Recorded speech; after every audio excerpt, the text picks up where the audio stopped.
अस्सलाम वालेकुम। मोहम्मद अज़हर सिद्दीक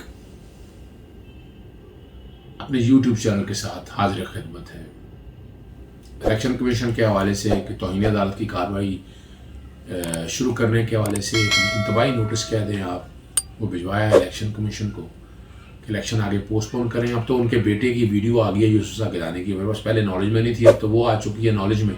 तो आप देख सकते हैं कि इलेक्शन कमीशन कितना सीरियस है और उस मामले को कितना सीरियस टेकअप करके इलेक्शन शेड्यूल आगे पोस्टपोन करता है, और ताकि जो असल उसकी तहकीक हो सके।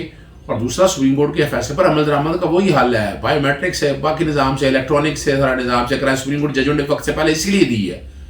तो ये गुजारिश मैं फिर करता चलूँ, इलेक्शन कमीशन तक शायद आवाज़ पहुँच जाए आप। मेरा मकसद सिर्फ यही है कि रेगुलेटर अपना काम करे और कानून के मुताबिक। दूसरा इशू जो है वो जस्टिस काजी फायज साहब के 10 मेंबर बेंच के सामने हेयरिंग है। कई दोस्तों ने ट्वीट किए, और जो सबसे ज़्यादा ट्वीट जिसका दुख हुआ कि वो लफ्ज़ गटर का इस्तेमाल किया गया। अब एग्जैक्ट लफ्ज़ मैं भी आपके सामने बताऊंगा। बहुत से दोस्तों ने कहा हम तो बड़ी साफ सी कहते हैं, हाँ हमें अपने मुल्क से बहुत प्यार है, इस मुल्क का पाकिस्तान से, यहाँ कोई ऐसी बात नहीं है। किसने कहा है यहाँ जितनी आज़ादी मेरे इस मुल्क में है किसी को नहीं है। सहाफ़त आज़ाद है, बातें ही हैं सिर्फ बैठ के वो चल, यानी जो आपकी मर्ज़ी की बात चली जाए वो ठीक है, बाकी नहीं ठीक है। ऐसा ज़बरदस्त मुल्क किसी और को नहीं मिलना, ऐसी ज़बरदस्त आज़ादी कहीं और नहीं है जितनी मेरी इस मुल्क में। और आज जो समाअत हुई तो उन्हीं मलिक साहब की बीमारी की वजह से पेश नहीं हुए। जैसे काजी फाइज साहब ने कहा कि बेहतर यही होगा कि सवालात मुझसे आखिर में पूछे जाए। फिर वो जिक्र किया उन्होंने मई 2019 का कि मेरे खिलाफ रेफरेंस चीफ जस्टिस को भिजवाया गया, 23 मई का जिक्र करते हैं, और 29 मई को रेफरेंस की खबर मीडिया पर आई। मुझे और मेरे उन्हें और उनके अहले खाना को बदनाम किया गया। अब यहाँ पर ये कह रहा है पूरी दुनिया में उनके खिलाफ प्रोपेगेंडा किया, किसी के खिलाफ तौहीन अदालत की कार्रवाई नहीं चाह रहा। आपका और मेरा ताल्लुक़ एक इंसानी इदारे से है, ये जस्टिस उमर अता बंदयाल साहब के दिमाग से है। हमें बहुत सी चीज़ों पर राय देने से इज्तनाब करना चाहिए। जजेज़ की एक ड्यूटी सब्र और तहम्मुल भी है। बड़ी अच्छी बात की है जस्टिस उमर अता बंदयाल साहब ने। आप हम लोग आपके खिलाफ है तो आपके हामी भी हैं, जस्टिस उमर अता बंदयाल साहब ने कहा। और ये बड़ी मज़ेदार बात है कि जो उन्होंने कहा जी मेरे कज़न ने कहा कि रेफरेंस आपके दोस्तों ने खारिज किया है। मेरे कज़न ने मुझे कहा आपके साथी आपके खिलाफ क्यों फैसला करेंगे।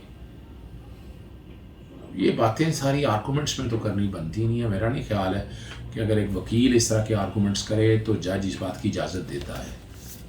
और ये सारी बातें ये अब उनका कहना था कि वो कज़न की बात सुनने के बाद उनसे ताल्लुक़ तर्क कर दिया, और बता रहे हैं कि उनका कैरियर 65 साल की उम्र को ख़त्म हो जाएगा, लेकिन शोहरत कब्र तक जाएगी। मैं नहीं चाहता कि शोहरत पर हरफ आए। लंदन की जज, जो उनका कहना जो है जज बनने से पहले की हैं, जाते थे ख़रीदते वक्त बच्चे बालग थे, और सुप्रीम कोर्ट का जज बनने के बाद कोई जायदाद नहीं ख़रीदी। बड़ी सीधी सी बात है। हाई कोर्ट में बलूचिस्तान के दौर में शायद है, मुझे याद नहीं पड़ता। बहरहाल ये उनका जो लफ्ज़ उन्होंने कहे जो मेरे तक टिकर शेयर हुए हैं। और शादी से पहले उनका कहना है कि टीचर थी और बेहतरीन तनख्वाह लेती थी। और वो ये साथ उन्होंने कहा कि मैंने अपने रिटर्न्स में अरिया की ज़्यादा ज़ाहिर नहीं की। अगर कानून की खिलाफ वर्जी हो रही तो FBR ने कभी नोटिस क्यों नहीं लिया। Ignorance of law is no excuse, general बात है। इस चीज़ को अब सामने रखते हुए ये उनका कहना है कि उन पर बेनामी जायदाद और मनी लॉन्ड्रिंग का इल्ज़ाम भी लगाया गया। उनकी अहलिया ने निजी बैंक में फ़ॉरेन करेंसी अकाउंट था जिससे रकम मुंतकिल हुई।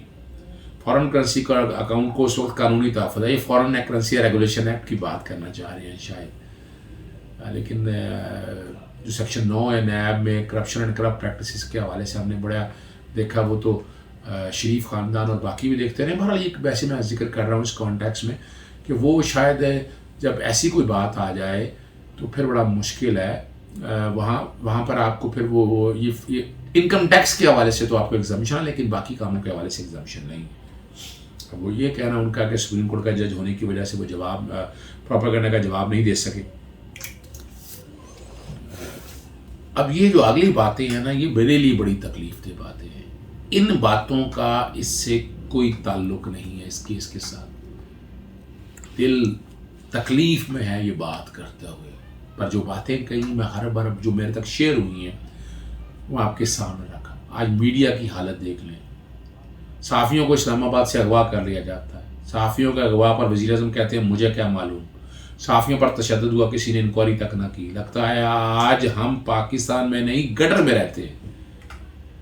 یہ بڑی تکلیف دہ بات ہے سر، بہت تکلیف دہ بات ہے. ایک عام آدمی کے لیے بڑی دقت کی بات ہے. یہ جو بات ہوئی ہے اس پہ بڑی باتیں ہوئی ہیں اور بڑا دل خون کے آنسو ہوتا ہے اس سارے مسئلے کا. اس کا ہم سے کیس کا کوئی تعلق نہیں ہے. یعنی یہ پولیٹیسائز کرنے والی باتیں بھی نہیں ہیں، نہ ایسی کوئی ہو رہی ہے. اب آگے بھی وہ ذمہ داروں کا نام بتاؤں تو میرے خلاف ریفرنس آ جائے گا. ریفرنس تو آنا ہے مس کنڈکٹ اور باقی چیزوں کے حوالے سے. باتوں پہ تو ریفرنس نہیں آتا نا. پیانی ہے سانحہ مشرقی پاکستان پر بات کی جائے تو خاموش کرا دیا جاتا ہے. اب یہ اس کا اس کیس سے کیا تعلق ہے؟ قاعدہ میرے والد کی روح قبر میں تڑپ رہی ہوگی. فوجی ڈکٹیٹر کی اقتدار نے کی ہوس نے ملک کو تباہ کر دیا. اب اس پر پھر جسٹس عمر تا بندیال صاحب نے کہا جج صاحب یہ عدالت ہم نے مقدمات کے فیصلے کرنے ہیں. آپ کو کسی سے مسئلہ ہے تو اسے عدالت سے باہر ہی رکھیں. بہتر ہوگا ہم اپنی حدود سے باہر نہ نکلیں. کوئی صحافی اغوا ہوا ہے تو اس کا الگ سے کیس لائیں. یہ جسٹس عمر تا بندیال صاحب نے کہا.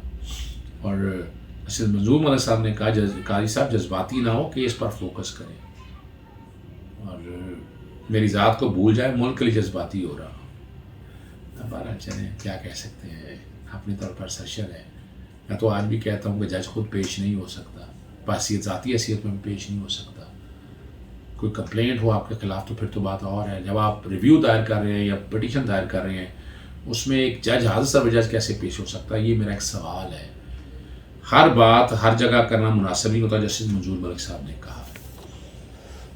اب پی ٹی وی پارلیمنٹ کی کارروائی براہ راست دکھاتا ہے. وہ پولیٹیشینس ہیں سر. وہ اس ملک کے حوالے سے بات ہے، یہ کیسز کے حوالے سے بات کانفیڈینشیل چیزیں ہوتی ہیں اور کیس ٹو کیس کی باتیں ہیں. آئین میں پارلیمنٹ کی کارروائی براہ راست دکھانے کا ذکر نہیں ہے. براہ راست کوریج میں ایڈیٹنگ کی گنجائش نہیں ہوتی ہے. کئی صحافیوں کو وکلا سے زیادہ قانون کا علم ہے. یہ دیکھیں یہ جسٹس قاضی فائز صاحب کہہ رہے ہیں، آپ یہیں سے وکلا تو نہیں کہہ رہے کہ توہین ہوئی ہے ان کی. بعض کنٹرولر صرف یہ کہا کہ وہ رپورٹنگ کرتے ہیں. احتساب عدالت کا فیصلہ کسی فریق کو پسند نہیں آیا. ٹی وی پر دو لوگوں کو بٹھا کر بحث کرائی جاتی ہے. فیصلہ چاہے میرے خلاف آئے لیکن ٹی وی پر براہ راست آنا چاہیے. عدالت کو دیکھنا ہے کہ ججز کو کیسا ماحول فراہم کیا جا رہا ہے. میرے نام پر داغ لگایا صاف ہونا چاہیے. اب یہ باتیں ساری یہ قاضی فائز صاحب کہہ رہے ہیں. اب ہٹلر کو بھی معلوم تھا ٹینک سے زیادہ میڈیا کا استعمال کرنا ہے. ٹیکنالوجی موجودہ استعمال کیوں نہیں کی جا رہی؟ ایک اخبار نے کل خبر دی ہے کہ براہ راست کوریج کی درخواست خارج ہو گئی. جو اخبار میں نے پڑھا اس میں ایسی کوئی خبر نہیں تھی. جسٹس عمر آتا ہم نے بھی پڑھا ایسی بات خبر تو ہمیں کوئی ایسی نظر نہیں آئی، نہ ہم نے کوئی ایسی بات سامنے دیکھی ہے. اب آیا اور اب اگر آپ ان چیزوں کو دیکھا جائیں، اب اس پہ جو سوال جو عدالت کے سامنے اب رکھا گیا ہے، اب یہ اگر انہوں نے کہا کہ کل صحافیوں کی جانب سے کہا گیا لائیو کرویج مدد کر سکتے، معاونت کر سکتے ہیں. فل کورٹ میٹنگ اور عدالت جائزہ لے گی براہ راست کوریج ہو سکتی ہے یا نہیں. اگر عدالت براہ راست کوریج پر متفق ہوئی تو ریاستی مشینری استعمال ہوگی. کسی نجی کیمرے کو عدالت میں آنے کی اجازت نہیں ہوگی. عدالت میں صحافی ہونے چاہیے، کمپلیننٹ نہیں. وفاق کی جانب سے کوئی نمائندگی کرے گا. جسٹس عمر عطا بندیال صاحب مجھے صرف نوٹس لینے کی ہدایت ملی ایڈیشنل اٹارنی جنرل نے. حیرت ہے کہ ابھی تک تعین نہیں ہو سکا کہ وفاق کا وکیل کون ہوگا. جسٹس منصور علی شاہ صاحب نے کہا. اس پر جواب آیا کہ اس مقرر ہوا تو وزیر قانون اور اٹارنی جنرل دونوں ہی عدالت میں موجود نہیں تھے. یہ ایڈیشنل اٹارنی جنرل نے کہا. سپریم کورٹ نے مزید سماعت کل تک کے لیے ملتوی کر دیا. آپ کے سامنے یہ ساری پوزیشن رکھی ہے.